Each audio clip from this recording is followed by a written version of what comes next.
deebii jedhuun maqaa ishee.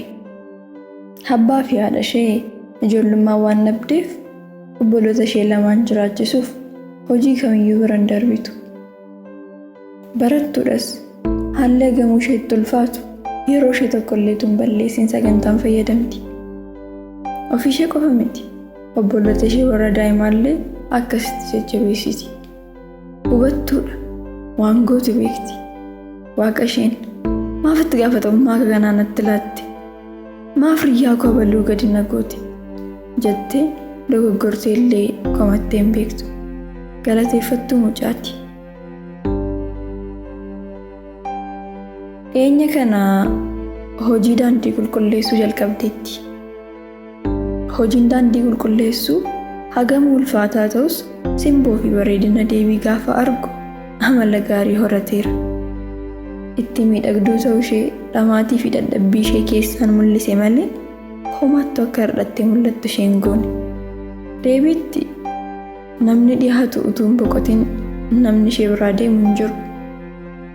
Yoo itti dubbatan nama hin quuqtu.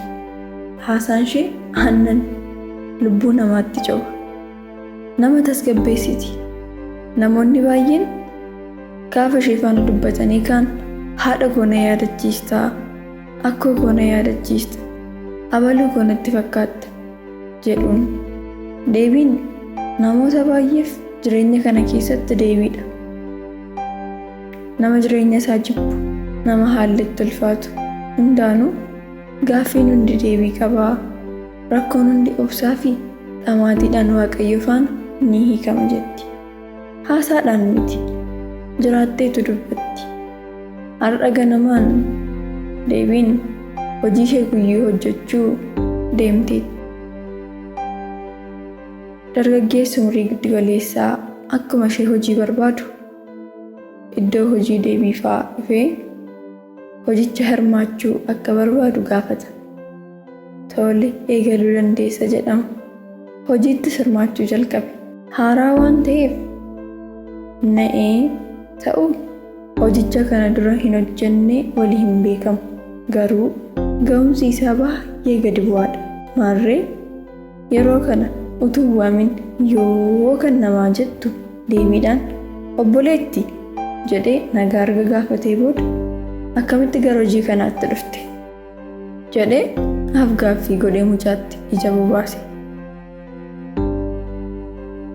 Haalli isaa kan ishee dinqe deebiin wal baruun hin dursu deebiin jedhama. Atoo jetteen yaadiin jedhama. Argitee namoota faana wal baruu irratti rakkoo guddaan qabu. Walumaan dubbadhu iyyuu hagas walnaaf hin qabatu jedheen. Deebiinis baay'ee qooste. Haga kee daddafee nama faana wal baruutu hin danda'e yoona silaa walaa bar agarsiisa jedhu qabadheen miidiyaa gubbaa ba'a. Kamiifiyyuu maqaa bareedaa qabda. Garuu waan kanan jedhu yaadii kan jettu yaada isaa yookiin yaadataa gabaabsiteeti akka hin taane jettee itti qummaadde. Yaadiinis lakkii akkasillee miti maqaan koo guutuun yaadaan jedhama jedheen. Yaadii fi deebiin yookaan yaadaanii fi deebiin waliin baay'ee olaa waan deemaniif guyyaa gara guyyaatti yaada isaanii kallattii hundaan waliif qoodu ture. Ilaalcha isaanii walitti dubbatu ture. Gaafii seenaa duubee isaanii kaasanii wal taphachiisu ture. Hojiin isaanii humnaan waan hojjetamuuf wal gargaaraadha kan isaan kee isaanii baatan. Nama har'a isaan ilaaluuf namoota wal faana guddatan fakkaatu malee nama hojii walitti fidee akka tasaa wal baran miti. Akka nama karoorsee walitti dhiyaate amalli isaanii safara waliiti. Wal fakkaataa yaadu, wal fakkaataa dubbatu. Tasgabbaadha, tasgabbooftuudha. Waan godhamuu fi hin godhamne, waan jedhamuu fi hin jedhamne eenyu caalaayyuu beeku. Wal kabaju. Namoota naannoo isaanii jiran faanas nagaatti jiraatu.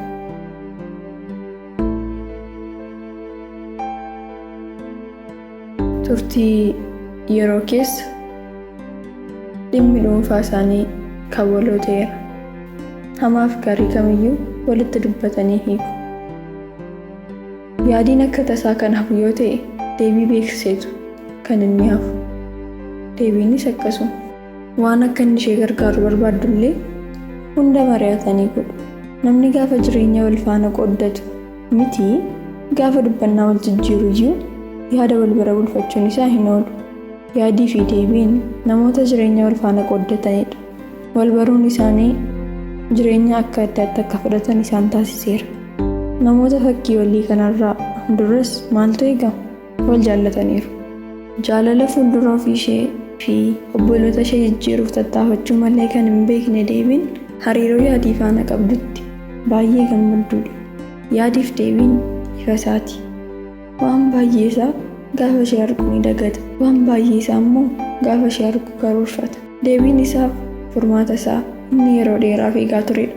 Nama akka deebii hiriyaa jaalalaa fi taatee arguu miti kan namaatu isheen taate iyyuu harka fuudhii dhaqanii gammaduufitu mala. Ogeettii mucaati. Egaa yeroon hundi gaariin ta'u torbanni kun tokko jedhee gaafa jalqabu deebiif hojii manee fudhatee as adeemaa jira. Yaadiin har'a hojiin dhufne nan hafa jedhees isheen beeksisne. Bilbiluuf yaalte. Bilbilli isaan hojjetu. Duras darbee dhimmaaf iddoo biraan deema jedhee waan itti himee deemuuf achuma deemi jettee yaadde. Garuu alana dubbiin akka durii miti. Yaadiin utuu asin jira hin jedhin torban guutaa jira. Wanti nama dhibu as jettee akka san barbaanneef yaadiitu bakka isheen jiraattu beeka malee deebiin bakka yaadiin jiraatu hin beektu. Kun immoo qaamaan akka isheen deemtee isan barbaanneef gufuutti ta'eera. Namoota isheen beektu keessaa obboloota ishee qofatu yaadii beeka. Isaaniyyuu mana dhufee gaafii waan isaan qo'achiisuu fi mana barumsaatiif waan isaan deemee fuudhuufi. Eenyu uko jettee haa barbaaddu? Eessa jettee haa iyyaafattu?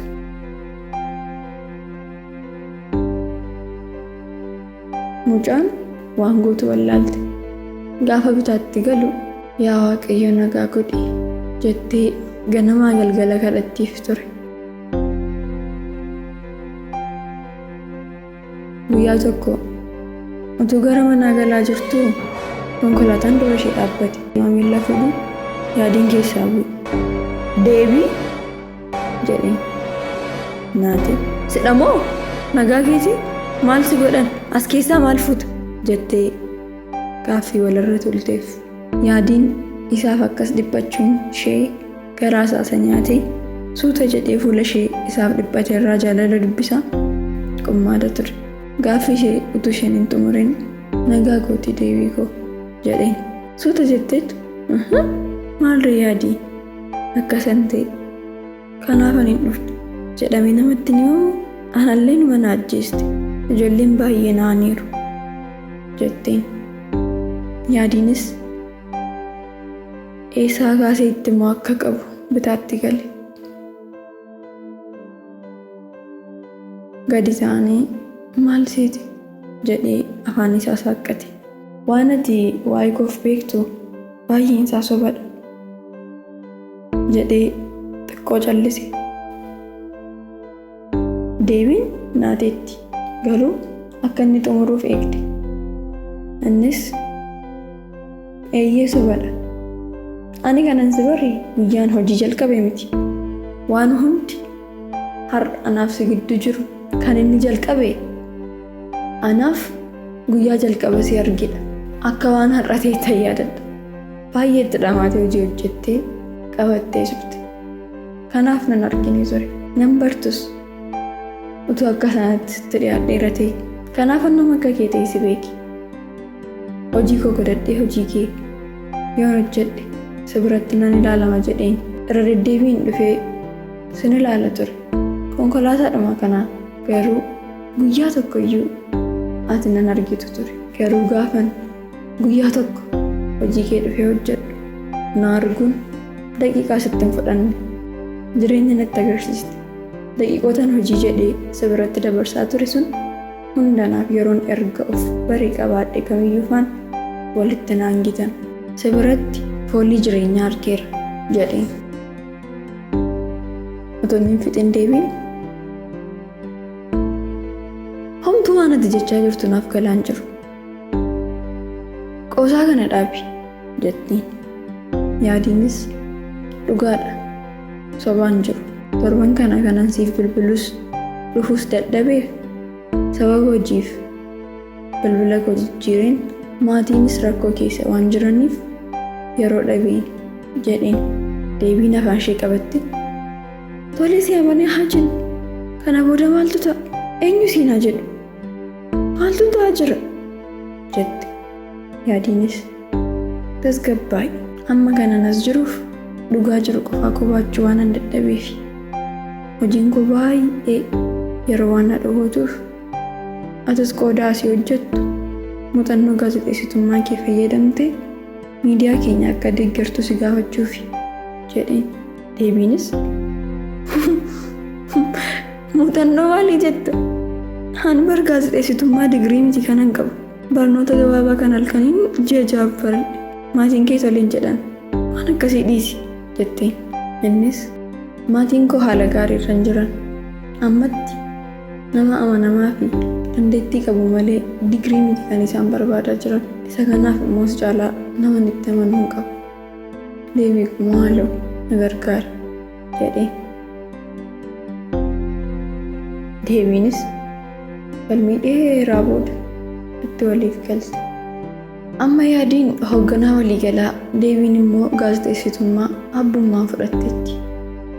Agarsiisa qoosaaf gaafa jalqaba wal baran jettellee yaadiin akka isheen jalqabduuf ishee rakkisnaan wal haa barru sagantaa jedhuun agarsiisa jalqabdeetti. Akkasittiin dhamaatii meeqa booda yaadiin ogeettii kana deebii gaaffii isaatii deebii isaa faana jireenyatti